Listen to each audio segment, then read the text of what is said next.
Hello student, good afternoon. Myself Vijay Kumar Yadu from Mechanical Department. इस lecture में हम लोग quality control and quality assurance के part 2 के बारे में डिस्कस करेंगे। तो सबसे पहले इसमें देखते हैं क्वालिटी कंट्रोल देखने से पहले कि क्वालिटी क्या होता है। लास्ट लेक्चर में ऑलरेडी हम लोग डिस्कस करते हैं, यहाँ पे ब्रीफ डिस्कस करते हैं कि क्वालिटी क्या है।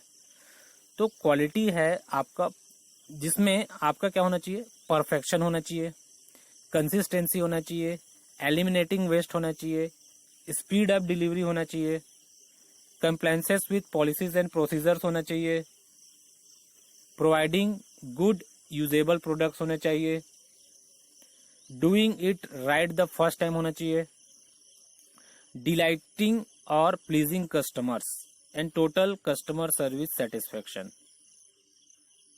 ठीक है, तो अंटिल बोल सकते हैं कि क्वालिटी में क्या होना चाहिए। क्वालिटी मीन्स है जो कस्टमर को सेटिस्फाई करे या कस्टमर के रिक्वायरमेंट को फुलफिल करे, then there is quality. If product is not satisfy या not up to the mark of customer requirement या customer demand, then there is no quality.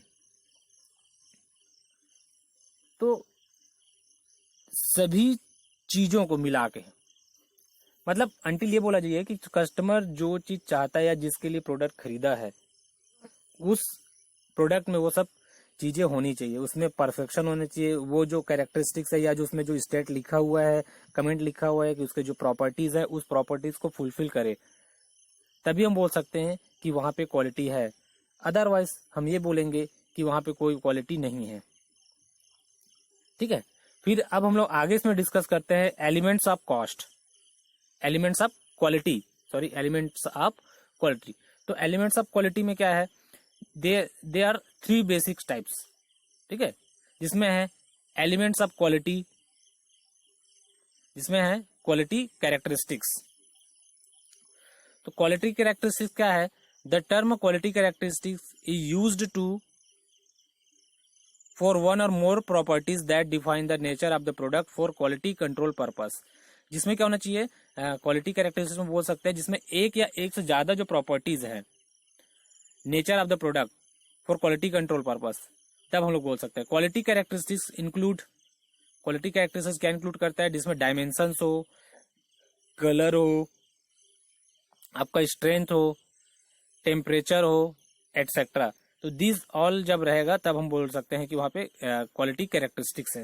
Quality characteristics जानते हैं क्या होना चाहिए, उसमें बेटर क्वालिटी हो, कलर जो है अट्रैक्ट करे, उसमें मजबूती हो, वो ड्यूरेबल हो, टेम्परेचर उसमें मेंटेन हो, अगर टेम्परेचर के लिए है तो डायमेंशंस जो है उसके क्या होना चाहिए, अच्छे डायमेंशंस हो, ज्यादा स्मॉल या ज्यादा बड़ा ना हो, इजी टू यूज होना चाहिए, तभी हम बोल सकते हैं कि उसमें कैरेक्टरिस्टिक्स है। For example concrete, okay, quality characteristics of commonly specify and control concrete include compressive strength after a fixed curing time। तो जो प्रोडक्ट जिस चीज के लिए है वो उसमें, जैसे अगर कोई स्ट्रेंथ के लिए है तो वहां पे स्ट्रेंथ होना चाहिए, अगर कोई टेम्परेचर के लिए तो वहां पे टेम्परेचर होना चाहिए।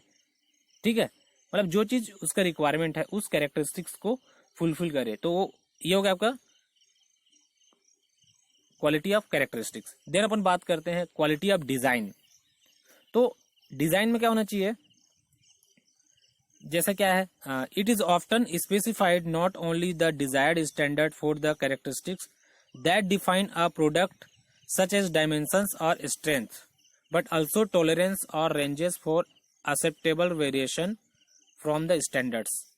तो क्वालिटी ऑफ डिजाइन में यह है कि आपका उसमें तो क्या है, डायमेंशन और स्ट्रेंथ तो चेक करेंगे अपन, या वो पैरामीटर रहेगा ही, साथ ही साथ टॉलरेंस या रेंजेस जो एक्सेप्टेबल वेरिएंस के लिए है, जो भी टॉलरेंस है, ठीक है, एक लिमिट होता है, या रेंजेस है, उस रेंजेस को वो फुलफिल करे, या एक्सेप्टेबल वेरिएशन को अप टू द स्टैंडर्ड, तो जो स्टैंडर्ड है वहां तक वो क्या हो सके उसको अचीव करने की कोशिश करे। ठीक है, तभी हम लोग बोल सकते हैं कि उसमें है, अदरवाइज क्या होगा, वो क्वालिटी ऑफ डिजाइन को फुलफिल नहीं करेगा। जैसे रेनफोर्स बार है spacing might be specified as a 12 centimeter or a concrete specification requesting a compressing strength of, ठीक है। तो मतलब जो उस स्ट्रेंथ को या फिर जो भी उसकी क्वालिटीज है उसको इम्प्रूव करने के लिए या मेंटेन करने की ट्राई करे। फिर आपका क्वालिटी ऑफ कन्फर्मेंस। तो क्वालिटी ऑफ कन्फर्मेंस क्या होता है? The degree to which the physical work produced conforms to this standards. तो जो भी स्टैंडर्ड या नॉर्म्स को किसी भी प्रोडक्ट के लिए बनाया जाता है तो उसके जो फुलफिलमेंट ऑफ डिग्री जो फिजिकल वर्क के लिए प्रोड्यूस किया गया है उस फिजिकल वर्क को वो जितना अचीव कर सकता है, ठीक है, then this is quality of conformance. जैसे एग्जांपल देखते हैं, एक जर्नीमैन वेल्डर है जो क्या करता है, पाइप वेल्ड करता है with a reject rate of only 3/100 as a much higher quality of conformance that an apprentice with a reject rate of 17/100। तो क्वालिटी ऑफ कन्फर्मेंस ये है क्या है कि जो उसको जितना उसके लिए स्टैंडर्ड्स है या नॉर्म्स है उस स्टैंडर्ड या नॉर्म्स को वो कितने इजिली तरीके से उसको हैंडल कर सकता है या कितने इजिली तरीके से उसको बना सकता है, ठीक है। तो देन क्वालिटी ऑफ कन्फर्मेंस कहलाता है। फिर है इकोनॉमिक्स ऑफ क्वालिटी। तो economics of quality must be considered in both design and construction. Economics of quality must be considered in both design and construction. Economic concept applicable to each will be introduced here. Quality economics in design, economics of quality of conformance. तो ये होना चाहिए।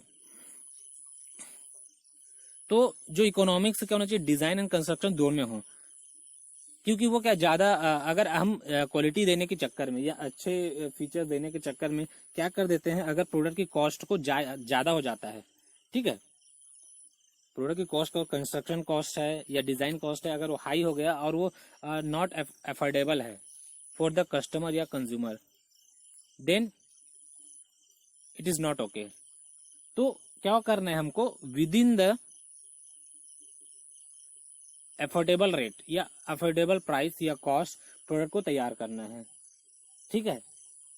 तभी वो क्या कर सकता है, कस्टमर उसको क्या कर सकता है, एक्सेप्ट करेगा, अदरवाइज वो क्या कर देगा, रिजेक्ट कर देगा या फिर उस प्रोडक्ट की सेलिंग नहीं होगा।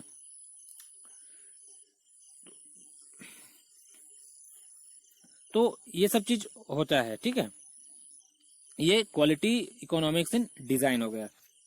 तो अंटिल ये क्या हो गया, क्वालिटी में क्या है, जो भी हम क्या करें, जो फीचर्स है वो सही तरीके से हो, एज पर कस्टमर रिक्वायरमेंट हो, एज पर कस्टमर डिमांड हो, और जो हम जो बोल रहे हैं, मतलब हम जो एक जो ऑर्गेनाइजेशन या कंपनी जो क्या करते हैं, अनाउंस करती है कि इस प्रोडक्ट में ये चीज रहेगी, तो वो वहां पे अवेलेबल होनी चाहिए, ठीक है। तभी मार्केट में क्या होगा, प्रोडक्ट सेल होगा। अगर मार्केट प्रोडक्ट में आपका क्वालिटी नहीं रहेगा तो प्रोडक्ट को कोई भी परचेस करने के लिए या सेल करने के लिए नहीं जाएंगे, क्योंकि वो उसके रिक्वायरमेंट को फुलफिल नहीं कर रहा है। और आज का जो सिनारियो है क्या, कंपटीशन का सिनारियो है। तो इस कंपटीशन के सिनारियो में हमको क्या करना पड़ेगा, जो प्रोडक्ट है वो अप टू द मार्क बनाना पड़ेगा, ठीक, तभी कोई भी